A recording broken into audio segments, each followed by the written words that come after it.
Doma Sports Talk, worldwide, with some news from the world of boxing. So y'all know what time it is.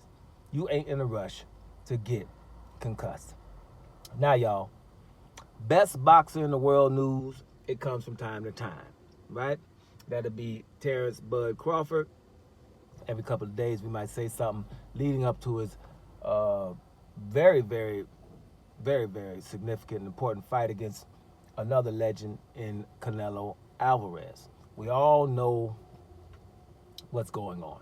You know, we know that Terence Crawford's moving up in weight to fight Canelo Alvarez. We all know that the fight is happening because Canelo Alvarez don't really want to fight the good guys in his weight class, right? We've been through it. It's not like, you know, something that people don't know. Canelo wasn't going to fight David Benavidez or David Morrell for years. Those are the fights we would have rather seen. But we're kind of settling for him fighting Terence Crawford because at least with Terence Crawford, there's an element that Canelo could have some type of difficulty, right? We all will agree that we think he would have more difficulty with a David Benavidez or David Morrell in his weight class. But, you know, Canelo has the luxury of not having to fight these people, and the sanctioning bodies didn't force him. So much so that those guys, after 2 years, had to go up in weight and fight each other.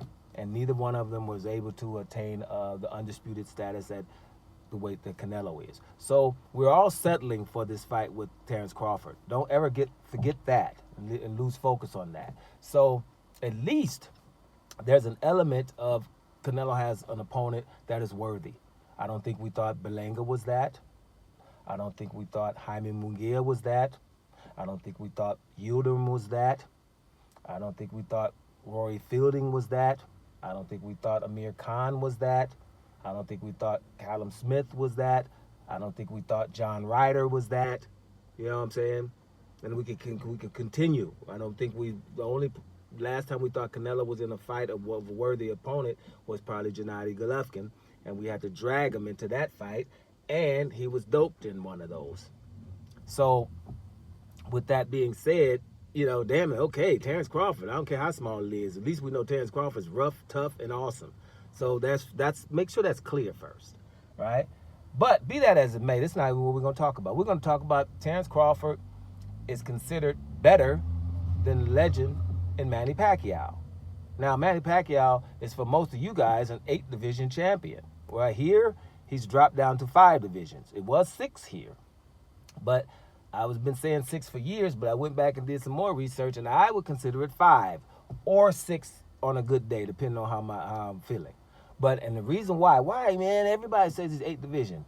It depends on if you're counting more belts than the 4 major ones. We have 4 major belts that count: WBC, WBA, WBO, and the IBF. Those counts. IBO and IBA and interim and gold and global and all that stuff, and that silly franchise, which Manny Pacquiao didn't have, but those are belts that are out there. They just don't count. Pacquiao had either IBO or IBA, one of those. Doesn't count. Or regular. Those stuff don't count. Make sure that's clear. Another thing that don't count, if we're going to count divisions, remember, folks, some divisions are only 3 divisions apart. 112, 115, 118. Then it starts going 4 pounds. 122, 126, 130. Just 4 pounds. Then it starts becoming 5 at 135, and then at 140.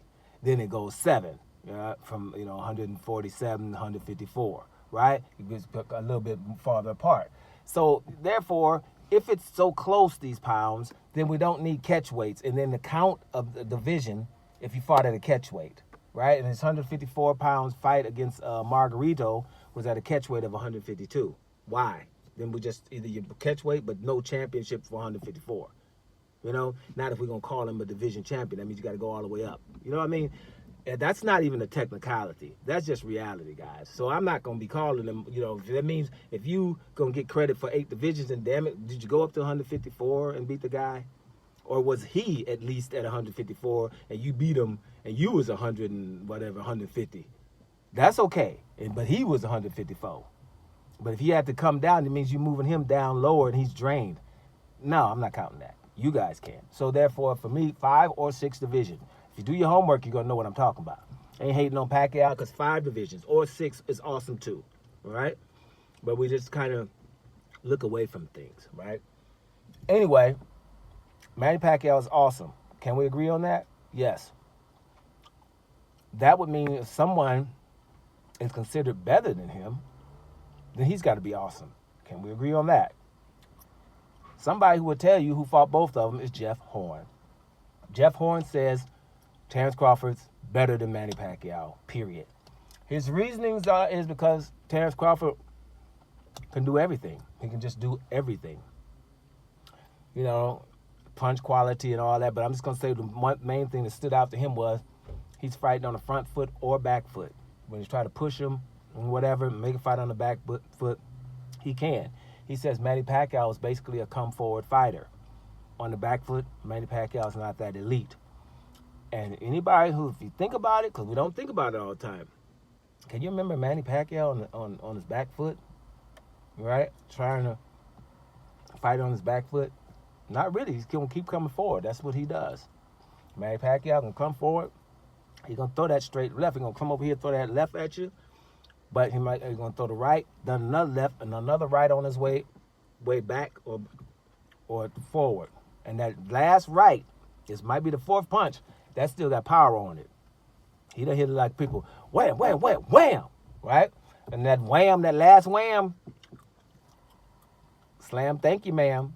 Pacquiao get you on that fourth punch. Don't even try it. So this combination means something. Pacquiao's the bomb now. But if somebody's saying, has fought both of them, that Terence Crawford's better, that's letting you know. And Terence Crawford, I will keep reminding everybody, is the only fighter in Pacquiao's career that Pacquiao, his trainer, his promoter, and a lot of pundits and the boxing society did not want him to fight Terence Crawford. And this was the 140 pounds Terence Crawford, before he started knocking everybody out at 147. They were worried about his well-being, begged him, don't fight. Your boy Bob Arum said, I killed the fight. I didn't want him to get hurt messing around with Terence Crawford. Stephen A. Smith, Teddy Atlas, no, we don't want him getting hurt. Stay away from this damn Terence Crawford. That is a feather in Terence Crawford's cap, because other fighters, great fighters like Errol Spence, at the same time period, Pacquiao was saying he could beat Errol Spence. He's faster than Errol Spence, his team, but let's fight Errol Spence, we can beat him. You see what I'm saying? That's what's up. So I'm just saying this so you guys can know, because it's Terence Crawford, best fighter in the world news from time to time. Terence Crawford is simply better than Manny Pacquiao, says the guy who fought both of them. That's pretty awesome, guys. Doma Sports Talk Worldwide. And I'm up out of here, y'all.